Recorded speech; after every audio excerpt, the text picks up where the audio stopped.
I'm coming to you again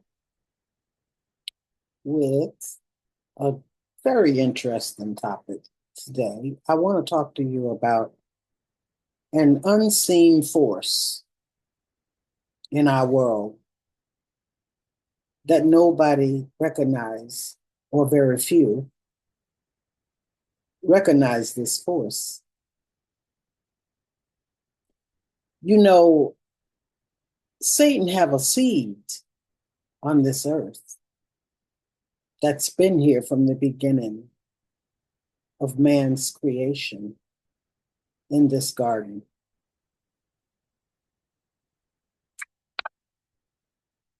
Now, before creating man, God had placed two angels in the Garden of Eden.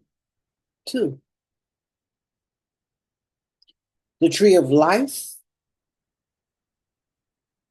and the tree of good, the tree of knowledge of good and evil, knowledge of good and evil.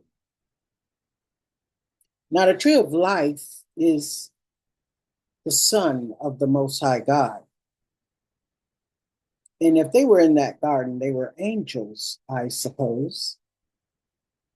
The tree of the knowledge of good and evil was Satan himself, who had been kicked down to earth. So he was in that Garden of Eden also. So we have the Son of God and Satan, who was kicked out of heaven in that garden before man was created. These angels were meant to test Adam and Eve's obedience. This struggle that the Son of God was an angel.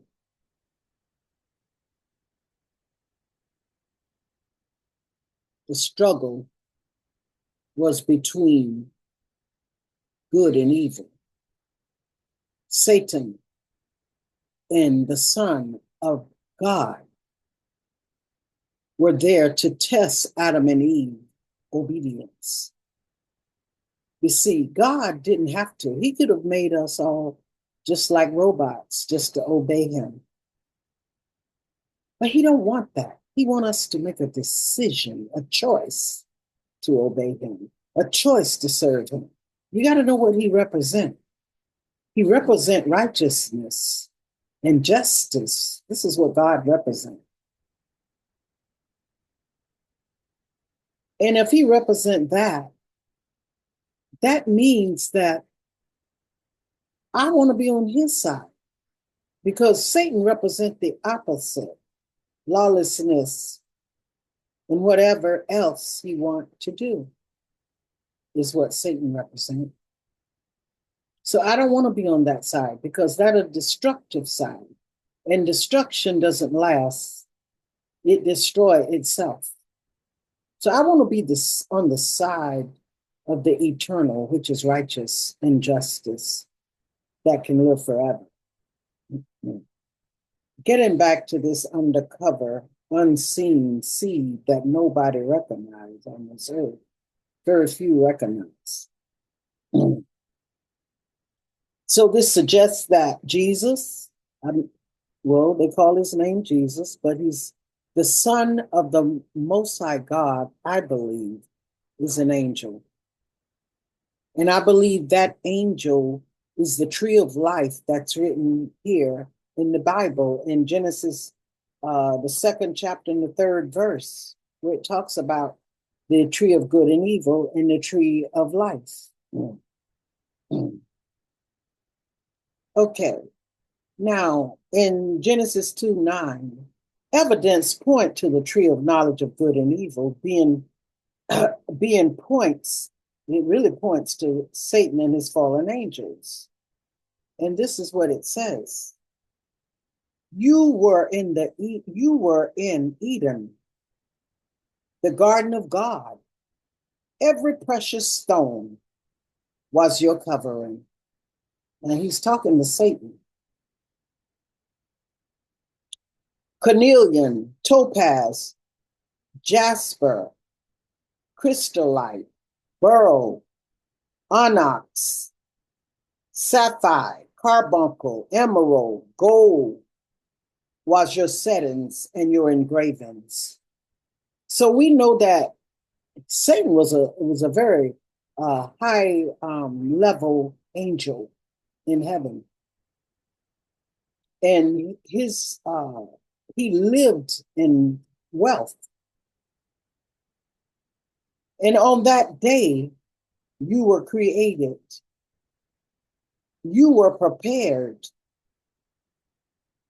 Ezekiel 28:13. You know, we are born in a physical and spiritual realm. You got to remember, when we are born in the physical realm, we had already had a life in the spiritual realm. We were spirits before we entered the flesh bodies. The spirit is the breath of life that God breathed into the physical body he formed from dust. Adam and Eve was created in God's image and lived in perfect harmony with him and the world around them. They were given dominion over all living creatures and tasked with caring for the garden. That was their task. You know, Adam and Eve were both naked and unashamed. God instructed them, you could eat off all the trees in the garden, except the tree in the midst of the garden don't touch. And that was the tree of knowledge of good and evil. But see, Satan talked Eve into it. And this is what he told her. You know, did God instruct you that they couldn't eat off all the trees of the garden, but not in the midst of the garden? He said, don't touch it. He said, don't don't touch it, and don't have anything to do with that tree of good and knowledge, good and evil, or you will die. Okay. Now, when you look up touch in the Strong's Concordance, touch in the Strong's Concordance mean to lie with a woman, sex. It's number 5060. Look it up in the Strong's Concordance. 5060 mean to lie with a woman. So he's telling them not to have sex with that tree of good and evil. That was a person, an angel, a fallen angel, Satan. The serpent was more cunning than all the other creatures that the Most High had made. The serpent asked the woman, did God say that you can eat off all the tree of the garden? And she replied, God said that we can eat of all the trees of the garden except the tree in the middle of the garden. And he said, don't touch it, lest we die. This is what God told Eve, Adam and Eve. And the serpent said, you won't die. God knows if you eat of it, your eyes will be open and you will be like God, knowing good and evil. The woman saw that the tree was good for food and delightful to the eyes, and it was desirable for giving wisdom. So Eve ate off the tree and gave to her husband the tree. So Eve, is what I'm saying, had intercourse with this angel. And I like to be straightforward. I don't know how to beat around the bush.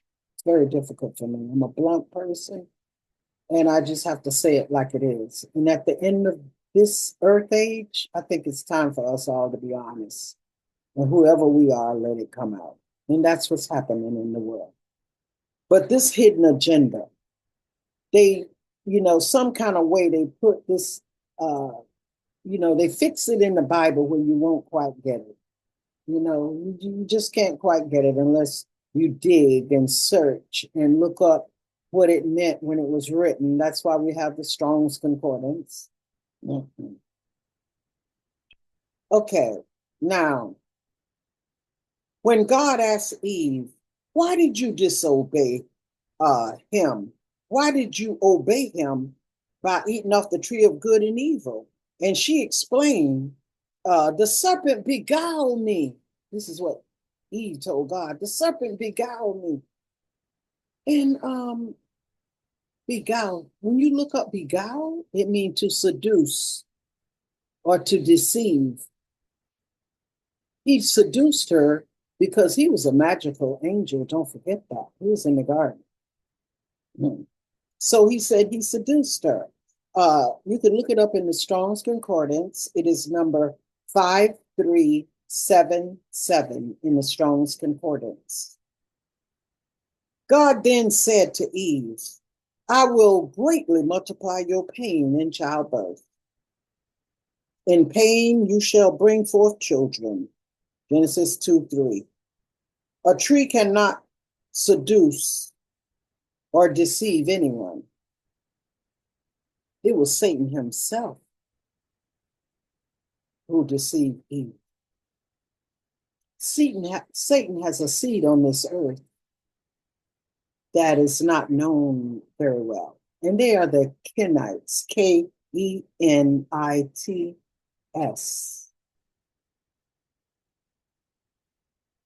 Kenites. And if you look up the Kenites and look up where they're from, you'll put two and two together and you'll know who the Kenites are. The Kenites kept invading, taking over the synagogue back in the day of the biblical days of the Torah. The Hebrews was lazy and they would hire servants to do liturgical duties. And those servants was always Kenites. They stayed real close to the chosen ones. And because they had an agenda, because they know who their father was and they had to keep this world under control. So they would do the liturgical duties for years. And after a while, they take on the names of Hebrews and they convert into Hebrewism. Judaism. Okay, and this is how they got converted today as Jews, the Jews, through Judaism. Okay, but the Kenites, they kept identifying themselves as Jews, and the high priest would have to come from time to time to clean out the synagogue because they only wanted the bloodline in there doing liturgical duties. Okay, let me go on. Now, Satan gained authority over humanity because of what Adam and Eve did. Satan had a right to rule the world because they obeyed Satan, not God. They did what Satan said, not God. That is why he owned this world. And that's why the world is in such a chaotic situation right now. Okay? It's because Adam and Eve. And don't say, well, we didn't do it. That was them. Oh, it was us. We are Adam and Eve. We chose Satan. So now Satan run the world.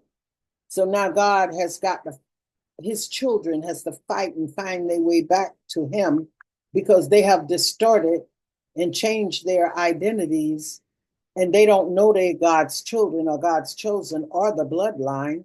So they have to find their way back to the Most High God. That's what we're doing. Okay. So uh, that serpent had a seed upon this earth, and that seed is here today. And what they did was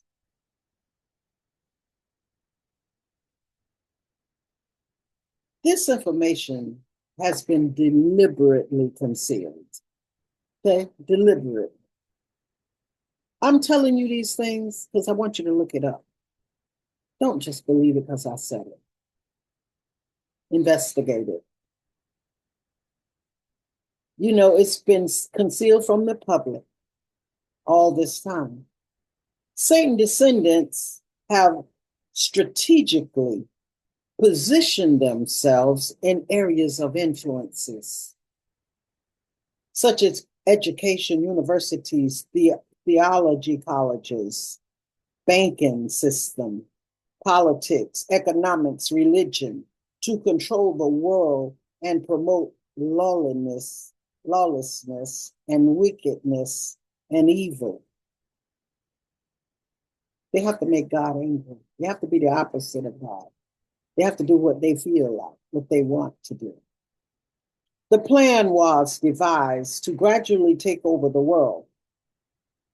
His desire was for humanity to worship him as God. That's Satan's desire. Remember, that's why he was kicked out of heaven on earth, because he wanted to be God. So now he's become God of this earth. To support his scheme, he aimed to destroy God's chosen people. The offspring of Satan altered the identity of God's chosen ones and provided them with a new identity. Gave them a new identity. Okay. According to the Bible, they hold power at the end of this earth age. And Satan knows that. If the chosen people uncover their true identity, repent, and return to the Most High God and follow his commandments, that they will also proclaim their power and position with God. And that is the purpose in why God's chosen people has been treated so badly. Because the adversary know who they are. If the world remains unaware that God has chosen people, and then they won't pose a threat to Satan's offspring. Satan's descendants recognize their identity and have worked throughout history to dehumanize, humiliate, eliminate them. According to Daniel 12:4, in the end times, knowledge will increase. Not only will God's chosen people awaken, but the world's mass will also become aware of the hidden identity and manipulation of the Bible, Christianity, and history. Bible prophecy cannot be accurately predicted because the world doesn't know who God's chosen people are, or if God still have chosen people. The Bible is their history. All of the nations surround their narrative. So I'm going to leave it at that. But I'm going to do another video explaining who the Kenites are, where they are. But I tell you, look into it. Don't be sad. Be joyful. Because remember, the Most High has got our back. I want to say shalom until next time. Don't forget, go to YKM Tribal Services and become a member. You could order off online also. We have a few items online that you could order. It's the trust. You could even have your birth certificate authenticated. You could get your passport. There are things that you could learn by going to this website. So take care until next time. Shalom.